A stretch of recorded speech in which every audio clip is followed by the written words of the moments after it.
Hey everyone, I hope you're doing it really well. Welcome to the video. In this video, I'm going to talk about what to do if you really can't get out of the notion of thinking that you might be going through some kind of spiritual awakening or you're possessed or something, sort of spiritual is happening to you. Some things that you can do to sort of alleviate those fears and calm you down a little bit and perhaps give you a little bit of insight about what might actually be going on here. And for those of you that are new to the channel, welcome. My name is Dan, and I help people overcome their anxious thinking to get them out of their DPDR using coaching techniques. There are a lot of existential questions and thoughts when it comes to anxious thinking that pop up, and they do have a really big impact. And sometimes you just can't get them out of your head. Some of them, some more common ones are like, what if I'm going crazy? What if this will never end? What if this is permanent? What if something bad is happening, and all this type of stuff? How can I prove the universe is real? How can I prove my own thoughts are real? How can I prove my family is real?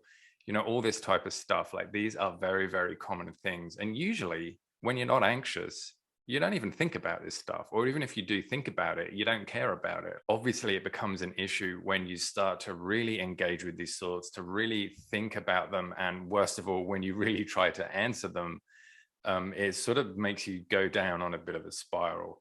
So number one, I'd suggest is do your best not to try and answer them, because the chances are that you're not going to be able to answer them. That is the issue with these type of questions, is that there's usually not an answer. And even if you can give yourself an answer, it's not going to satisfy you. And you're just going to sort of pick apart that answer and go back around to the question again. And then you're going to just try and figure it out again. And, it's all just one big spiraling mess. The great news here is that one of your options is to engage with the thoughts and try and answer them. What other options have you got?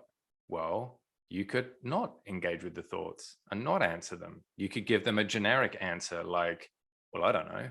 The best thing you can do is to ask a different question and to sort of figure out, why are you even having these thoughts in the first place? And why are they so important to you? So for example, with the sort of the problem of, oh, crap, am I going through a spiritual awakening? Think to yourself, instead of trying to think, am I going through one? Am I not going through one? What is a spiritual awakening? Is this going to be good? Is this going to be bad? You're never going to be able to answer that stuff, and you're just going to make yourself anxious. Instead, say something like, well, why is this such a problem to me if I am going through a spiritual awakening?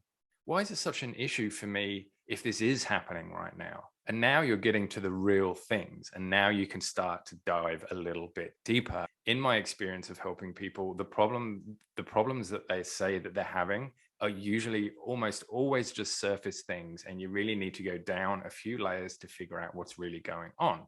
So for example, if you're saying to yourself something like, I am worried that I'm going through a spiritual awakening. And then you say to yourself, well, how is that such an issue for me if I am going through a spiritual awakening? Well, it's such an issue for me because if I am doing this, then I don't have any control over the process. Okay, so how do you know you don't have any control over the process? Oh, well, because I don't feel like I have any control right now. Okay, so how is not having any control such an issue for you? Well, if I don't have any control, then it means I'm not going to be able to want to get what I want in my life. Oh, okay, so you have this belief that in order to get what you want in your life, you have to have control over everything. Oh, actually, well, maybe that's not the right case. Maybe I don't want to do it. And anyway, like, you can just go down and down and down. And what this is sort of getting to is the thing of the issue of worrying if you're going through a spiritual awakening isn't actually the real issue at all. If you go down a few layers, you might actually discover that the real issue you've got is that you don't have such a sense of control in your life, but it's manifesting itself as all these questions.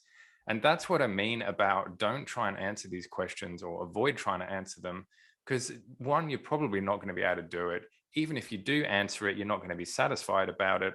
And even if you do satisfy yourself with it, well, I guess that is a really good thing. But the chances are that the issues underlying this, which is manifesting itself as that question, are going to come out in some other way. Instead of being like, oh, what if I'm going through a spiritual awakening?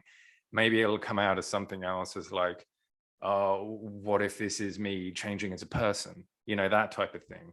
And then you're just going to go through the same thing again. It's essentially the same question, but just sort of phrased a different way using different words. So that's the best thing that you can do right now if you are having issues with these sort of questions of what if this is a spiritual awakening? What if I am possessed? How's it an issue for you if you are possessed? How's it an issue for you if you are going through a spiritual awakening? Then when you get the answer for that, ask the same question. How's it an issue for me when I XYZ? Okay, well, I XYZ. Why is it an issue for me if I ABC? Oh, okay. And then you just sort of go down and down and down. And eventually, I mean, you can pretty much keep going down forever, but eventually you're going to find a place where it is the real issue happening. So that, my friends, is something that you can do to really help you with these questions and to really give you a sense of a bit of peace and calm, and most importantly of all, to get a bit of insight. Because once you have that insight, then you're able to know what to change, you're able to know what to do, and all that type of stuff is just going to have a really positive effect on you. My friends, I hope you've learned a little bit from the vid and it has helped you. And if you have any questions, please reach out to me and leave a comment and I'll do my best to answer them. Or you can send me a message on Facebook or Instagram. And until next time, everyone, I'll see you all in the next video. Bye.